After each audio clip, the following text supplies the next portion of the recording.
Hello नमस्कार, मी शर्मिला. माझ्या या यूट्यूब चॅनलमध्ये माझ्या सगळ्या गोड ताईंचं आणि मैत्रिणींचं अगदी मनापासून स्वागत करते. आजचा दिवस तुम्हाला खूप छान जावो ही स्वामी महाराजांच्या चरणी प्रार्थना. सर्वांना सर्वप्रथम श्री स्वामी समर्थ. आणि हो, कालच्या माझ्या व्हिडिओला तुम्ही जे प्रेम दिलं त्याबद्दल देखील तुमची हृदयातून आभारी आहे. कारण आपले 8 दिवस व्हिडिओ येत नव्हते तरी देखील तुमचा नेहमीसारखाच माझ्या व्हिडिओला रिस्पॉन्स मिळाला, त्याबद्दल धन्यवाद. चला तर मग आज आपण आपल्या एका नवीन व्हिडिओला सुरुवात करूया.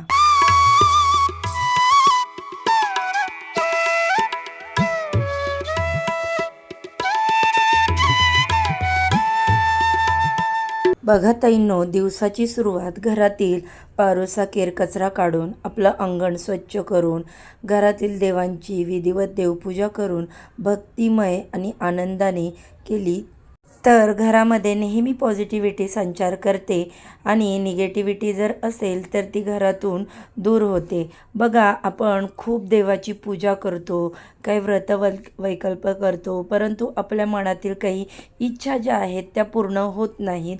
तर आपल्याला असं वाटतं की बघा, आपल्या बाजूला एखादी गृहिणी असेल तर ती काहीच देवांची विधिवत पूजा त्यानंतर जे व्रत वगैरे असतात तर ते करत नाही, परंतु तिच्या आयुष्यामध्ये सगळं कसं काही सुरळीत आहे असं आपल्या मनामध्ये विचार येतो. परंतु बघा, आयुष्य हे प्रत्येकाचं वेगळं असतं आणि ते प्रत्येकाचं आपल्या आपल्या कर्मानुसार चालू असतं.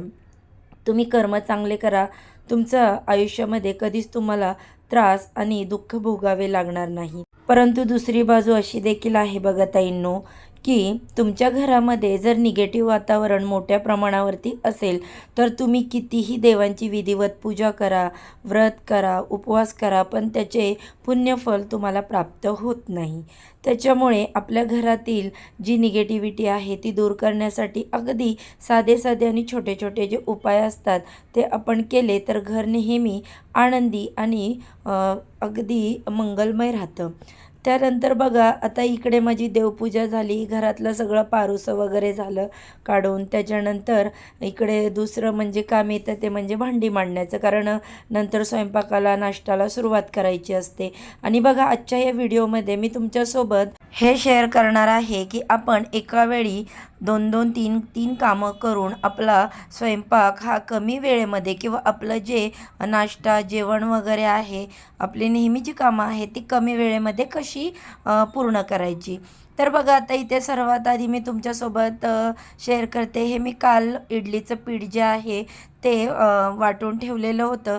ते बघा किती छान फर्मेट झालेलं आहे.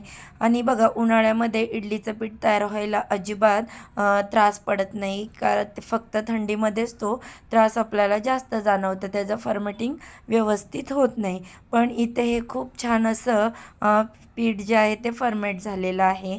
तर आता बघू आपण याच्या ज्या काही रेसिपी मी बनवेन त्या तुमच्यासोबत शेअर करेनच. तर आता लगेचच इथे मी नाश्त्याची तयारी करत आहे. आता या व्हिडिओमध्ये मी तुम्हाला दाखवते, सगळं शेअर करते की मी एका वेळी किती 2-3 कामं करत तुमच्याबरोबर कमी वेळामध्ये पूर्ण जेवण आणि स्वयंपाक कसा तयार करणार आहे. तर इथे मी नाश्त्यासाठी जे पोहे आहेत ते भिजवून घेतले. लगेचच पोहे भिजत आहेत तोपर्यंत मी आज मेथीची भाजी जेवणासाठी करणार होते.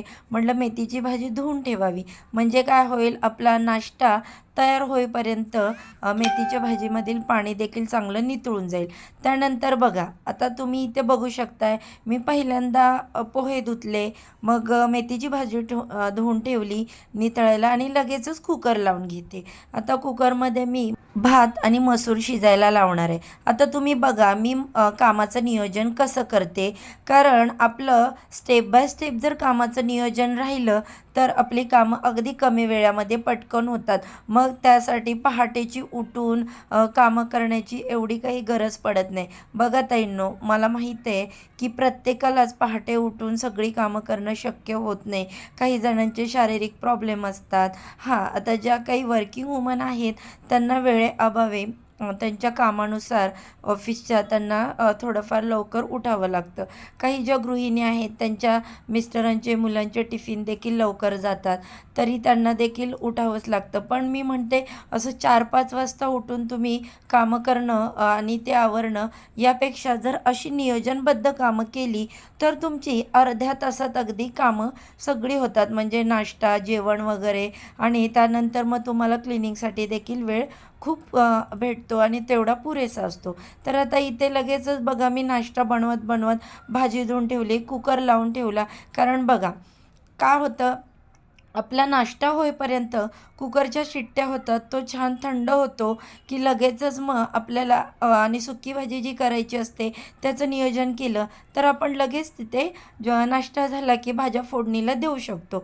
आता इकडे मी श्रीसाठी नाश्ता बनवत आहे. तर तुम्ही म्हणाल ही काय बनवते ताई तू? तर बघा जसं नाचणीचं सत्व असतं, लहान मुलांना खिमटी देतात, त्याचाच तो हा प्रकार आहे. आता तो आजारी असल्यामुळे जास्त पण हेवी असं मी त्याच्यासाठी नाश्ता देत नाही. कारण बघा पोह्यांनी ॲसिडिटी होते, सारखं पण त्याला उपीट खायला आवडत नाही. पोहे आवडतात पण मी थोडंसं इग्नोर करते त्याच्यासाठी द्यायला. त्यानंतर लगेचच आता इथे मी चहा ठेवून घेणार आहे. त्यासाठी बघा ऋतू आणि जानूला दुधाचा चहा हवा आहे. मी मलई अशी छान अशी काढून घेतली, कारण दूध रात्रीच तापवून ठेवलं की त्याला मलई छान येते. मग दुधाची साई जी मलई होती ती काढून ठेवली आणि लगेचच इथे मी चहा उकळायला आमचा ठेवला होता तो ब्लॅक टी, तो उकळून झाला की तो खाली उतरवून ठेवला आणि ऋतुजानूसाठी तो चहा ठेवला. आता त्याच्यामध्ये दूध टाकणार उकळल्यानंतर. त्याचबरोबर आता बघा तो चहा बघत बघत माझा श्रीचा नाश्तासुद्धा इथे तयार झाला. म्हणजे तुम्ही बघू शकताय एक 15 मिनटात 15 ते 20 मिनटामध्ये माझे पोहे करून झाले, मेथीची भाजी धुवून झाली, ती नितळायला ठेवली, कुकर लावून झाला. तसेच ऋतुजानूसाठी चहा, मग आमच्यासाठी आणि श्रीच्या पप्पांसाठी म्हणजे आमच्या दोघांसाठी ब्लॅक टी, श्रीचा नाश्ता एवढं सगळी माझं करून झालं. लगेचच मी आता इकडे आमच्या जे नाश्त्याच्या प्लेट आहे तर त्या भरत आहे. म्हणजे आता आम्ही इकडे नाश्ता करायला बसणार आहे. तर बघा नाश्ता करताना मी काही तुमच्यासोबत शेअर केलेलं नाही, कारण म्हटलं पुढची पण आपल्याला कामं जी आहेत किंवा तुमच्याबरोबर व्हिडिओ शूट करायचे, त्यामुळे मी ते थोडक्यातच शेअर केले. त्यानंतर लगेचच नाश्त्याच्या प्लेट भरल्या की मी चहा गाळून घेतला. कारण मी मागच्या व्हिडिओमध्ये पण तुमच्यासोबत हे शेअर केलं होतं की आमच्या घरामध्ये पोहे खाताना चहा त्याच्यासोबत लागतो. म्हणजे पोहे खायचा, एक घास, त्याच्यानंतर चहा त्याच्याबरोबर प्यायचा. म्हणजे तिखट गोड असं कॉम्बिनेशन आवडतं. आता बघा इथे ऋतूला माहीत नव्हतं कॅमेरा चालू आहे आणि ती अशी मस्त मजा तिची चालली होती करायची. आता बघ यांना सगळ्यांना नाश्ता चहा वगैरे दिला की मी लगेचच पीठ मळून ठेवलं. आता हा खूप मोठा टास्क असतो आहे पीठ मळण्याचा, आणि माझ्यासाठी तर आहे, कारण मी याच्या अगोदर फूड प्रोसेसरमध्ये पीठ मळत होते. आता माझा तो खराब झाला आहे, त्यामुळे मग मी हातानेच इकडे पीठ मळून ठेवलं. म्हणजे ते मी भाज्या फोडणी देईपर्यंत छान असं भिजून होईल. आता बघा ताईंनो, आपली जी भाज्यांची कटिंग आहे, म्हणजे जी काही कांदा, टोमॅटो, मिरची वगैरे असते, कोथिंबीर, तर ती सगळी एकाच वेळेस कटिंग करून घ्यायची. म्हणजे सुक्या भाजीसाठी, पातळ भाजीसाठी लागणारी. आता बघा ताईंनो, मी हे तुमच्यासोबत शेअर करते. नाश्ता झाला की नाश्त्याची भांडी पहिल्यांदा क्लीन करून घ्यायची. नंतर हे बघा पीठ मळून ठेवलं, सगळं जे काही कटिंग होतं भाज्यांचं ते करून ठेवलं. ह्याच्यामध्ये एक 10 मिनटं फक्त गेले. म्हणजे बघा किती कमी वेळ लागतो नियोजनबद्ध जर आपण ही घरातील नेहमीची कामे केली तर. आता बघा इकडे लगेचच मी मेथीची भाजी फोडणीला देणार आहे, त्यासाठी कढई तापायला ठेवली. त्याचबरोबर कुकर खोलून पाहिला, त्याची चांगली वाफ गेली होती. मसूर छान अशी शिजून तयार झालेली आहे. मी आता इकडे जोपर्यंत कढई गरम होते तोपर्यंत मसूर छान फेटून घेतली. कढई माझी गरम झालेली आहे. तेल गरम झालं की लगेचच मी आता मेथीच्या भाजीला फोडणी करणार. मेथीची भाजी मी आज साधी नाही करत आहे, लसणावरची कांदा टोमॅटो वगैरे घालून बनवणार आहे. कारण एकच जुडी होती, मग एका जुडीची तेवढी पुरवठ्याला येणार नाही सगळ्यांसाठी टिफिन आणि जेवणाला, म्हणून मग मी कांदा आणि टोमॅटो देखील त्याच्यामध्ये टाकलं तर थोडीशी त्याची क्वांटिटी जास्त होते. म्हणून ह्या पण ट्रिक्स कधी कधी ताईंनो वापरत जावा. जर तुमच्याकडे क्वांटिटी भाजीची जास्त असेल तर तुम्ही नुसती लसणावरती जरी फोडणीची केली तरी देखील छान लागते. आणि जर तुम्हाला अजून क्वांटिटीमध्ये भाजी हवी असेल तर तुम्ही कांदा टोमॅटो वगैरे टाकून बनवली तरी देखील ती छान लागते. तर भाजी फोडणीला देऊन झाली, मी दुसऱ्या गॅसवरती ती ठेवून देते आणि लगेचच या गॅसवर मसूरची आमटी फोडणीला देते. बघा आता एका वेळेला 2-2 कामं आपण अशी फटाफट जर केली तर कामासाठी लागणारा जो वेळ आहे तो अगदी आपल्याला कमी लागतो आणि अर्धा तासातला वेळ आपला वाचतो. आता इथे जिरे मोहरीची फोडणी केली, कढीपत्ता टाकला, तेल चांगलं तापवून घेतलेलं होतं, कडक झालेलं आहे तेल. लगेचच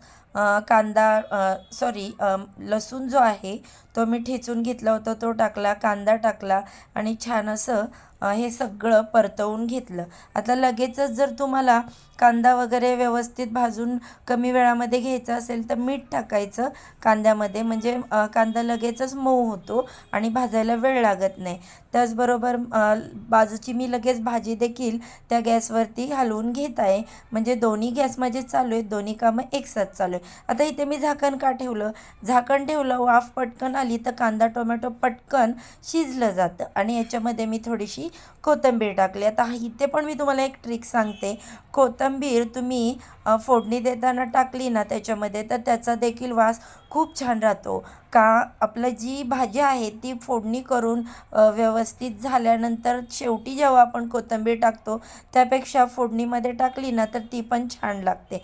आता अशा पद्धतीने मी याच्यामध्ये मसूर टाकला, वाफ जाऊ नये, तडका चांगला बसावा म्हणून लगेचच तो डबा त्याच्यावरती मी टोपावरती ठेवून दिला होता. बघा आता मी मगाशी तुम्हाला बोलले मी म्हणजे फोडणी देताना सुद्धा कोथिंबीर टाकली आणि नंतर फोडणी झाल्यानंतर पण. आता माझी बाजूला त्या गॅसवर मेथीची भाजी शिजत आलेली आहे, तर त्याच्यामध्ये बघा मी असं जाडसर कूट असतं तर ते टाकते. तर आता माझी मसूरची आमटी झाली, मेथीची भाजी झाली. आता झाले लगे हात मी चपात्या बनवून घेणार, कारण श्रीचा टिफिन आता मला तयार करायचा आहे. आज 8 दिवसातून पहिल्यांदा माझा श्री परत स्कूलला चाललेला आहे. स्वामींचे मी खूप आभार मानते. तर बघा असं ताईंनो, माझे जे काही सुख दुःख असतात ते मी तुमच्यासोबत शेअर करत असते म्हणून मी ह्या असं बोलले. तर आता लगेचच मी इकडे चपात्या करून घेणार आहे. बघा सगळ्यात शेवटी मी चपात्या बनवते, कारण का की पीठ पण छान भिजलं जातं आणि जेवणापर्यंत चपाती गरम राहते. मुलांच्या टिफिनला जरी चपाती आपण दिली तरी ती मऊ राहते, कारण आपण ती शेवटी बनवलेली असते. तर ही एक ट्रिक मी इथे तुमच्यासोबत शेअर केली. बघा माझ्या व्हिडिओमधून मी तुम्हाला मला ज्या काही गोष्टी माहीत आहेत किंवा मी अनुभव घेतलेला आहे तर त्या गोष्टी तुमच्याशी शेअर करत राहते. याचा फायदा माझ्या काही ताईंना देखील होईल. तर बघा आता इथे चपाती लाटली, दुसरी चपाती भाजून झाली, तोपर्यंत लगेचच इकडे दुसऱ्या चपातीची आपण पूर्ण तयारी करून घ्यायची. आणि जर कोणाला अशी चपाती फटाफट लाटता येत नसतील तर एक काम करत जा ताईंनो, की आपली चपात्याची जी उंड्या असतात ते अगोदरच तेल लावून बनवून घ्यायचे, म्हणजे तुम्हाला चपात्या लाटताना कमी वेळ लागेल. आणि जर ही पण ट्रिक तुम्हाला जर चपात्या लाटताना कमी पडत असेल की वेळ नसेल पुरत तर तुम्ही सगळ्या ज्या चपात्या आहेत त्या व्यवस्थित अगोदर लाटून घ्या मग भाजून घ्या. तर बघा आता इथे चपात्या करून झाल्या, माझा किचन साफ करून झाला, सगळी भांडी घासून झाली जेवणाची. आता मी तुमच्यासोबत जेवण काय बनवलं ते शेअर करते. इकडे भात झालेला आहे, चपात्या झालेल्या आहेत, मसूरची आमटी बनवलेली आहे. त्यानंतर ही जी बघा मेथीची भाजी मगाशी मी तुमच्यासोबत शेअर केली ती देखील मी इकडे बनवलेली आहे. तर अशा प्रकारे माझा किचन अगदी स्वच्छ झालेलं आहे. मी तुमच्यासोबत टाईम शेअर करते. बघा ताईंनो, फक्त 12:05 झालेले आहेत. तर किती कमी वेळामध्ये माझी सगळी कामं झालेली आहेत. तर अशी नियोजन पद्धतीने तुम्ही जर कामं केली तर अगदी वेळ कमी लागतो. तर बघा ताईंनो, कसा वाटला आजचा व्हिडिओ? आवडला तर जाता जाता नक्की एक लाईक करा. अजूनही चॅनलला सबस्क्राईब केलं नसेल तर सबस्क्राईब करा. आजच्या व्हिडिओचा इथेच एंड करते. बाय.